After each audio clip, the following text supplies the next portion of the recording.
ماشاء اللہ سبحان اللہ۔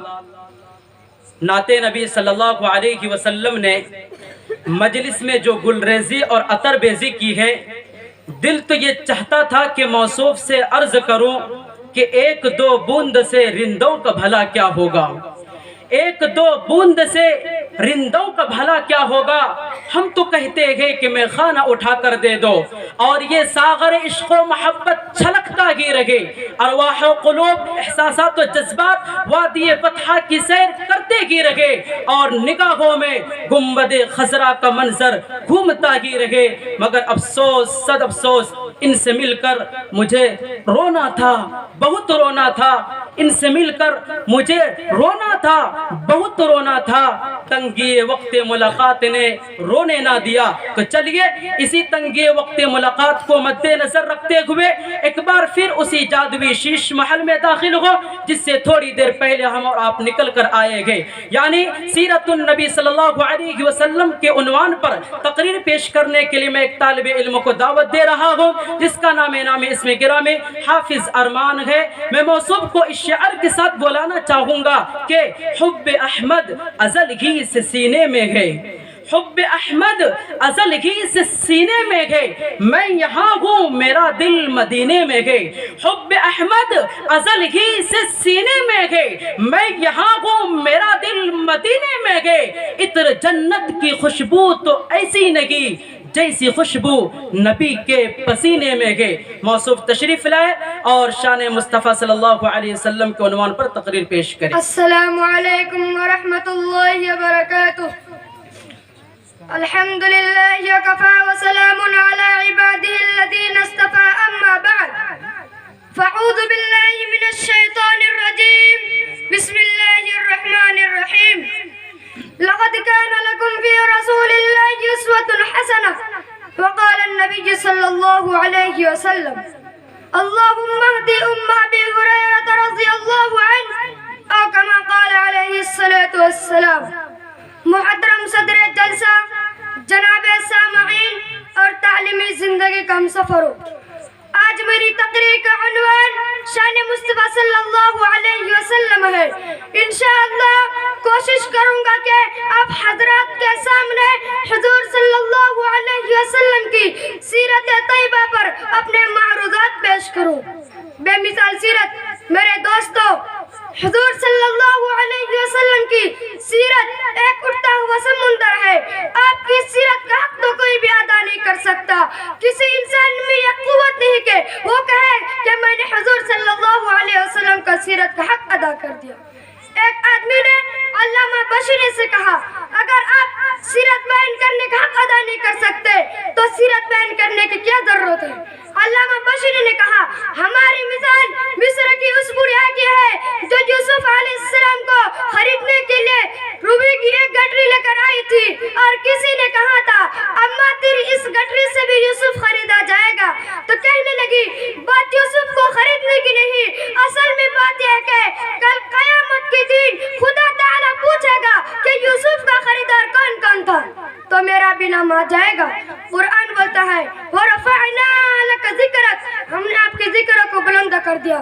میرے بھائیو، نبی چلتا ہے قرآن بولتا ہے، نبی بڑھتا ہے قرآن بولتا ہے، نبی اٹھتا ہے قرآن بولتا ہے، نبی پہاڑ پر ہے قرآن بولتا ہے، نبی بولتا ہے قرآن بولتا ہے، نبی غار میں ہے قرآن بولتا ہے، نبی مکہ میں ہے قرآن بولتا ہے، نبی گلی میں ہے قرآن بولتا ہے، محمد کی ایک ایک ادا قرآن بولتا ہے، نبی مسکراتا ہے قرآن بولتا ہے، نبی روتا ہے قرآن بولتا ہے، نبی صحابہ کو اپنے سینے سے لگاتا ہے قرآن بولتا ہے، نبی مسجد میں ہے قرآن بولتا ہے۔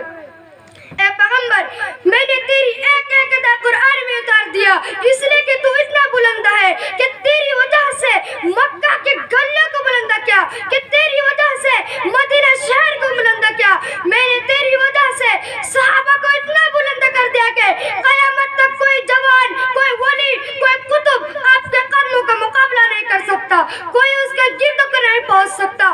کیوں؟ اس لیے کہ جو تیرا صحابہ بنا وہ بھی کائنات میں بلند ہو گیا۔ ہمارا نبی، نبیوں کا نبی، اللہ تعالیٰ نے اور انبیاء بھی دنیا میں بھیجے، کوئی نبی بستی کے لیے، کوئی شہر کے لیے، کوئی قوم کے لیے، کوئی علاقے کے لیے، کوئی ایک ملک کے لیے، کوئی ضلع کو.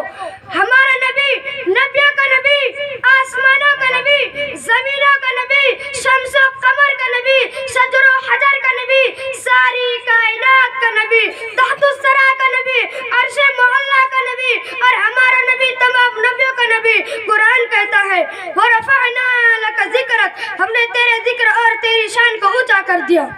موسیٰ علیہ السلام نے لاٹھی پتھر پر ماری, پانی کے 12 چشمے نکل آئے. قرآن کہتا ہے فَانفَجَرَتْ مِنْهُ اثْنَتَا عَشْرَةَ عَيْنًا قَدْ عَلِمَ كُلُّ أُنَاسٍ مَشْرَبَهُمْ.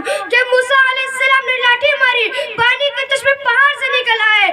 دنیا حیران ہو گئی کہ پہاڑ سے پانی کے چشمے نکل آئے. میرے دوستو, پہاڑ سے پانی کا نکلنا قرین قیاس ہے, عقل کے خلاف ہے. پانی کے چشمے زمین سے نکلتے ہیں, پانی کے چشمے تو پہاڑ ہی سے نکلتے ہیں. پانی کے چشمے کا پہاڑ سے نکلنے میں جتنا بڑا کمال ہے, اس سے بھی بڑا کمال حضور صلی اللہ علیہ وسلم نے دنیا کو دکھا دیا کہ نبی حدیبیہ کے موقع پر موجود ہے. صحابہ نے بتایا کہ یا رسول اللہ پانی ختم ہو گیا, تو حضور صلی اللہ علیہ وسلم نے فرمایا پانی کا ایک پیالہ لاؤ. پیالے میں تھوڑا سا پانی تھا, آقا نے نبوت والا ہاتھ اس میں ڈالا تو ان کے انگلیوں سے پانی کے چشمے نکل آئے. قرآن کہتا ہے وَرَفَعْنَا لَكَ ذِكْرَكَ, ہم نے تیرے ذکر اور تیرے شان کو اونچا کر دیا.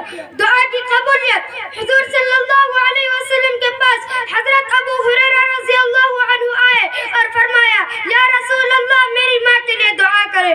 تو حضور صلی اللہ علیہ وسلم نے نبوت والا ہاتھ اٹھایا اور فرمایا اللہم اہدی ام ابی ہریرہ, اے اللہ ابو ہریرہ کو ماں کو ہدایت فرما. یہ دعا کرتے ہی ابو ہریرہ اٹھے اور گھر کی طرف بھاگے جا رہے تھے. کسی نے بازو پکڑ لیا اور پوچھا اے ابو ہریرہ کہاں جا رہے ہو؟ فرمایا گھر جا کر دیکھنا چاہتا ہوں, پہلے میں گھر پہنچتا ہوں یا محمد کی دعا پہنچتی ہے. گھر پہنچے تو دیکھا کہ دروازہ بند ہے. تھوڑی دیر کے بعد دروازہ کھلا دیکھا تو ماں غسل سے فارغ ہو کر فرمانے لگی ہے اے ابو ہریرہ جلدی کر, مجھے رسول اللہ کے دروازے پر لے جا کر کلمہ پڑھا دے. تو اس بات پر قرآن کہتا ہے وَرَفَعْنَا لَكَ ذِكْرَكَ, یہ نبی کی شان ہے. ایک مرتبہ ابو جہل حضور صلی اللہ علیہ وسلم کے سامنے مٹھی بند کر کے کہنے لگا اے محمد بتا میری مٹھی میں کیا ہے؟ حضور صلی اللہ علیہ وسلم نے فرمایا اے ابو جہل میں بتاؤں تیری مٹھی میں کیا ہے, یا تیری مٹھی میں جو چیز ہے وہ بتائے کہ میں کیا ہوں.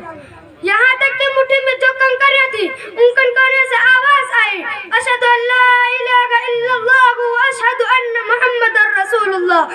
یہ نبی کی شان ہے. اللہ جل جلالہ وعم نوالہ سے ہم سبھی لوگ دعا فرمائے کہ وہ مسلمانان عالم کو شان مصطفیٰ اور سیرت شہنشاہ دو عالم سرور کائنات فخر موجودات محمد عربی صلی اللہ علیہ وسلم کو دل و جان سے سمجھے اور اس پر عمل پیرا ہونے کی توفیق عطا کر کے دونوں جہان میں کامیابی سے ہمکنار کرے.